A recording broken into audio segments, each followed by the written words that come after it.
Magandang araw mga kaibigan. Ito si Direk Daryl Yap sa kanyang Facebook page. May isinare siyang parte ng speech ng Pangulong Marcos Jr. I think kagabi ito sa Lucena Rally. One sentence lang. Kaya lang, medyo I'm sorry medyo may pagkabastos. Pasintabi sa mga matatamaan nito.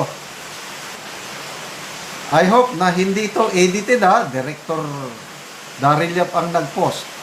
Pakinggan natin, ulitin ko. May pagkabastos. Nasa pusi nila Pusi. kalagayan ng bawat isang Pilipino. Nasa pusi nila kalagayan ng bawat isang Pilipino. Nasa pusi nila kalagayan ng bawat isang Pilipino. Di ba very clear?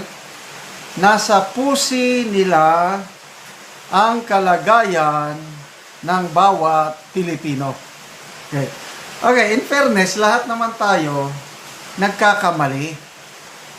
Kahit ako, sa aking pag-vlog, iba yung mind ko, puso ko, iba yung gusto kong sabihin. Kaya lang iba yung lumalabas ng bibig. So, siguro, ang gusto niyang sabihin, nasa puso nila ang kalagayan ng bawat Pilipino. Kailan, grabe naman. Bakit ganun ang lumabas sa bunganga ng Pangulo? Pusi. Ano bang meaning ng pusi? Sinearch ko sa Google Dictionary. Kung ibig siya na, pusa. Kailan, sa ating lingwahe sa Pilipino, iba, maselan na parte ng babae. Diba? Kaya, magbasa lang tayo sa mga comments Teo Moreno. Grabing tawa ni Teo Moreno. Nalihbay. Naku! Ba't nadamay ang perlas ng silanganan naming mga babae? Yun na sinasabi ko na medyo maselan. Perlas ng silanganan ng mga babae. Lois GT, sabi katawa. Jane May, babae, konti na lang, buti di naging ke. Erwin Baladon, nakakaiyak na nakakatuwa. Ryan de las Alas, ngagba nga. Buahahaha, kaninong puwesi. Jody Borcel, irapa, dubok na isda. Dubok yung malansang isda. Christopher Herrera, buti hindi naging Kitty. Si Kitty Cho. Ay, Melanie Cho, rated SPG. Ano bang SPG? Parental Guidance. Strictly Parental Guidance. Patnubay ng magulang kinakailangan. Dale Magtulis. Tapos sasabihin fake news na naman. Nasa bibig naman nila nanggagaling ang pinagsasabi nila. Fe Castro. Ano ba yan, BBM? Nasa pusi nila. May, puro ka na lang talaga pagkakalat. Sigurado ito, magiging ito naman, pagpiestahan na naman ng mga content creators. Katulad nung sinabi niya na katatanim lang, nag-ani na kami. Nako, tuwan-tuwa ako sa mga Facebook reel na yun ang content. Katatanim pa lang ng saging, harvest ka agad. Katatanim ng palay, gulay, harvest ka agad. Kasi, yun ang sabi niya mabuti na lang, nakaani na kami, katatanim lang namin, nakaani na.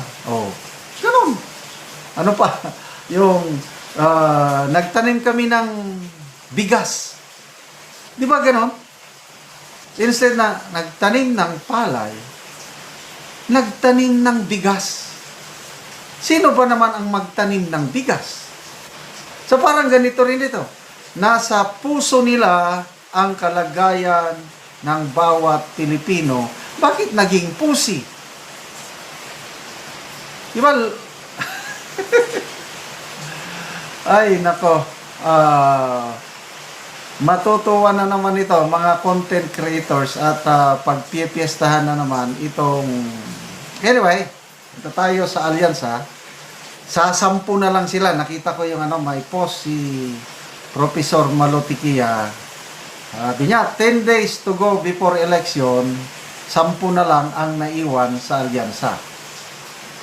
So, minus Senator Amy and Camille Villar. Klaro na yun talaga na wala na si Camille Villar. Lalo na yung pinag-utos ng Pangulong Marcos na imbestigahan ang prime water ng Villar, ay talagang wala na yan. At